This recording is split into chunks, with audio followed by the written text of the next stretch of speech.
Lisa Carter never imagined that a routine hospital visit would shatter her world. It started with what she thought were just growing pains, her 12-year-old daughter, Maya, curled up in agony, clutching her stomach. Maybe it was her period, she told herself. Maybe it was nothing. But when Maya collapsed on the bathroom floor, sweating and gasping for breath, Lisa's instincts kicked in. She rushed her little girl to the emergency room, expecting nothing more than a lecture from the doctor about puberty. She wasn't prepared for what came next. "Mrs. Carter, your daughter isn't experiencing cramps?" The doctor's voice was calm, clinical, almost detached from the horror of his own words. "She's 5 months pregnant with twins?" For a moment, the room seemed to collapse in on itself. The steady beeping of machines. The cold sting of antiseptic in the air. The stunned look on Maya's face, like she was hearing the words for the first time too. Lisa shook her head, her pulse roaring in her ears. "No, that's not possible." But the ultrasound didn't lie. The truth was growing inside Maya. And the nightmare was just beginning. If you think you've heard dark stories before, you haven't heard this one. Stay with me. And if you want more real, chilling crime stories, hit that subscribe button. Just Dark Crimes brings you the cases no one wants to talk about, but everyone needs to hear. Lisa Carter was a hard-working nurse and a mother of 2, living in a quiet Georgia town just outside Atlanta. Her marriage wasn't perfect, but who was? She worked long shifts to keep her family afloat, trusting that her husband, Daryl, would take care of Maya while she was away. Maya was a bright, quiet girl, who loved books, was obsessed over painting, and had just started middle school. She was the kind of kid who always looked out for others, even when she should have been looking out for herself. But now, Maya was lying in a hospital bed, her small frame barely making a dent in the stiff white sheets. 6 months pregnant. And no one, not even her, was saying a word about how it happened. Lisa wanted to believe there had been a mistake. A mix-up with the test. Some absurd medical anomaly. But the truth wasn't going away. The only question on everyone's mind was, who could the father be? The ride home from the hospital was silent. Lisa gripped the steering wheel, her knuckles white, her mind spinning. Maya sat in the passenger seat, staring blankly out the window. She looked fragile, too small, too young to be carrying the weight of something so monstrous. Lisa swallowed hard. She's only 12. She wanted to ask, Oh, why didn't you tell me? But the words stuck in her throat, lodged somewhere between disbelief and fear. When they got home, Lisa tucked Maya into bed, brushing damp curls from her forehead. "We'll figure this out," she whispered, more to herself than to her daughter. But figuring it out meant asking the question. The next morning, Lisa sat at the kitchen table, her hands clenched around a coffee cup long gone cold. Across from her, Daryl was stirring sugar into his own cup, slow and steady.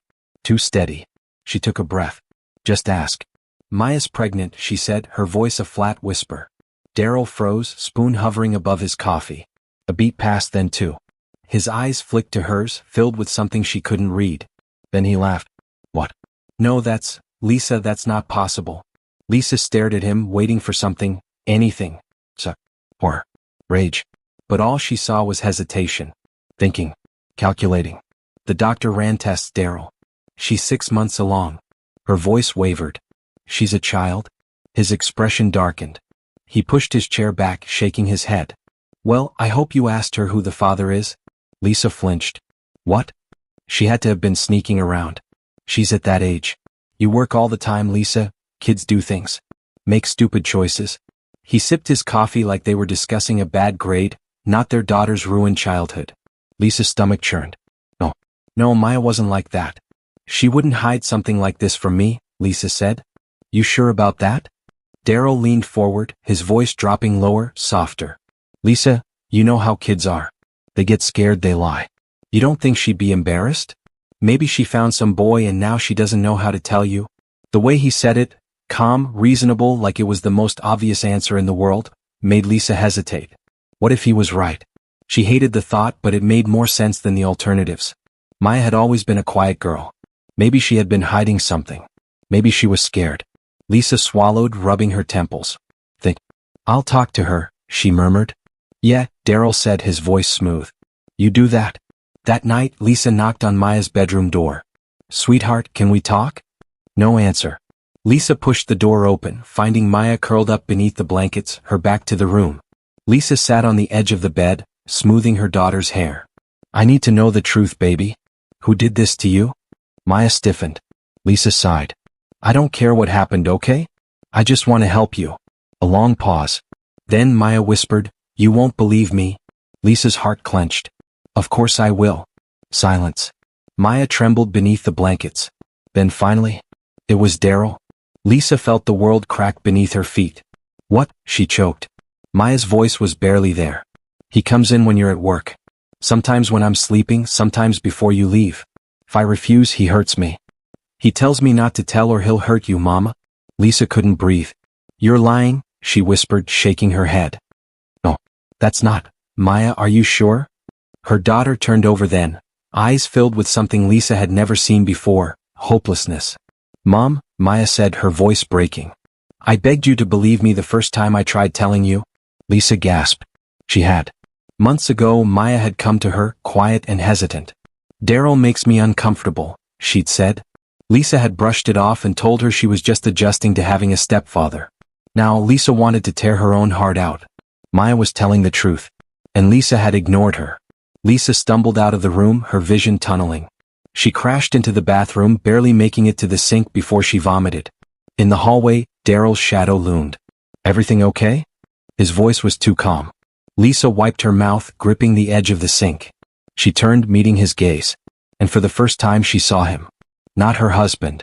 Not a man she once loved. A monster. Lisa Carter had spent years ignoring the red flags. The way Daryl always found reasons to be alone with Maya. The way her daughter avoided his touch. The subtle shift in Maya's personality, the bright, talkative girl slowly retreating into herself, until silence became her only defense. But now there was no denying the truth. And there was no time to hesitate. Lisa wiped her mouth, her hands shaking. When she turned back toward the hallway, Daryl was standing there, watching. His face was unreadable. Everything okay? He asked again, but this time, there was something different in his voice. Lisa forced herself to nod. Think. Stay calm. I need some air, she muttered, brushing past him. She made it to the bedroom, locking the door behind her before she collapsed against it. Her heart was pounding so hard it felt like her ribs might crack. Maya was pregnant with his children. The thought made her sick all over again. But she couldn't fall apart. Not yet. She needed a plan. Her eyes darted to the dresser where she kept her purse. Her phone. Keys. And then she remembered the gun. It was locked away in a small safe beneath the bed. A precaution she had taken years ago, back when she still believed in protecting her family. But now she wasn't sure who needed protection from whom. Lisa didn't sleep that night. She lay awake listening. Every creak of the house sent a fresh wave of terror through her. She wasn't afraid of what Daryl might do. She was afraid of what he already had done. And what he would do next. The moment the sun rose, she knew what she had to do. She woke Maya gently. Baby, get dressed. Maya blinked at her with tired, swollen eyes. Where are we going? Lisa swallowed past the lump in her throat. Somewhere safe. But when they stepped into the hallway, Daryl was already awake, sitting at the kitchen table, coffee in hand. Like he was waiting for them. His eyes flicked to Maya. Where you two headed? His voice was light. Too light. Lisa's grip on Maya's hand tightened. Don't panic. Don't let him see the fear. Doctor's appointment. Lisa lied smoothly. I figured we should start getting her checked out, you know? Since everything. Daryl smiled then. A slow, knowing grin. Good idea, he said. I'll drive. Lisa's stomach dropped. In that moment she realized he wasn't going to let them leave. Not alone. Not alive. Lisa forced a laugh, shaking her head. No need, baby. You have work today. Daryl tilted his head, watching her. Studying. And then he stood. You're acting weird, Lisa. Lisa's breath hitched. Maya was still holding her hand. Tight. They had to move. Fast. Lisa didn't think. She just ran. Pulling Maya with her, she sprinted for the front door. Daryl lunged, but Lisa was quicker. She yanked the door open, shoving Maya outside first. Run, she screamed. Maya bolted. Lisa barely made it out before Daryl grabbed her, his fingers digging into her wrist. You're making a mistake, he growled, his voice low, dangerous. Lisa didn't hesitate. She swung her purse, smashing it into his face. He stumbled just long enough for her to break free. She didn't look back. She just ran. Lisa and Maya made it to the neighbor's house, pounding on the door like their lives depended on it, because they did. By the time the police arrived, Daryl was gone. He had vanished, taking only his wallet and a few belongings. No trace. No goodbye. Just a cold, empty house filled with ghosts. Lisa pressed charges, but Daryl had disappeared into the wind. And Maya, sweet, broken Maya, was left carrying the weight of the nightmare he left behind. Months passed. Lisa tried to hold herself together for Maya's sake. For the babies growing inside her child's fragile body. Lisa Carter did everything she could to keep Maya safe. To be there for Maya in the way she wasn't before all these happened. She checked the locks 3 times every night. Scared that Daryl could come back. But there are some wounds even time cannot heal. Maya tried to be strong for her babies, but she barely spoke, barely ate. The once bright 12-year-old girl had become a shell of herself, haunted by the weight of what had been done to her, and what was still growing inside her. Lisa tried. She tried. Therapy. Support groups. Promises that things will get better. But nothing could change the truth. Maya was a child forced to become a mother. And it was killing her. Maya's pregnancy was brutal. Her body was too small, too young to handle it. Doctors warned of complications, but Lisa held on to hope. Hope that Maya would hold on. That she would survive this. That they would all survive this. But as the due date crept closer, Maya became more withdrawn. She spent hours in the nursery Lisa had set up, staring blankly at the tiny cribs. "I don't want them," she whispered one night. Lisa's heart ached. "Sweetheart, I know this is hard, but I don't want to be here." Lisa froze. "Maya?" Her daughter looked up then, her eyes empty. "If I die, will you still love them?" Tears burned Lisa's eyes. She reached for Maya, but the girl pulled away. "I just want it to stop." Lisa held her daughter that night, rocking her like she was a baby again, whispering promises she wasn't sure she could keep. "You're going to be okay, Maya. I won't let anything happen to you." But some things were out of her control. The labor started too soon.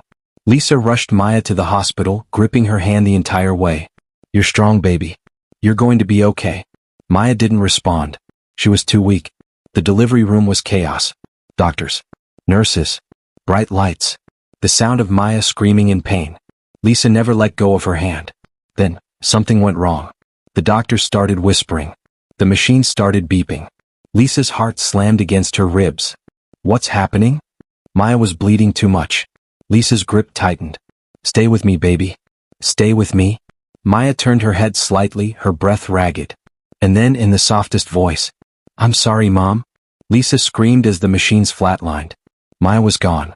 Maya Carter died giving birth to 2 premature twins. She never got to hold them. Never got to name them. Lisa held them instead, rocking them in the same arms that had cradled their mother not so long ago. She never imagined raising 2 babies alone. Especially not his babies. But they were all she had left of Maya. And no matter how much pain they carried, they were innocent. So she made a choice. To love them. To protect them. To make sure they never knew the monster that created them. But deep down, Lisa knew the truth. Daryl Carter was still out there. And one day he might come back for them. It was upon her to protect them. She owed that much to Maya. The authorities are still on the search for Daryl. Due to the pain of the whole event and the chatters of neighbors, Lisa sold her house and left town, never to be seen in Georgia again. If this story touched, leave a comment to know where you are watching from, subscribe, like, and share so we can create more content like this to enlighten you about more crimes around the world. Stay safe out there, and if it doesn't feel right, then maybe it's not.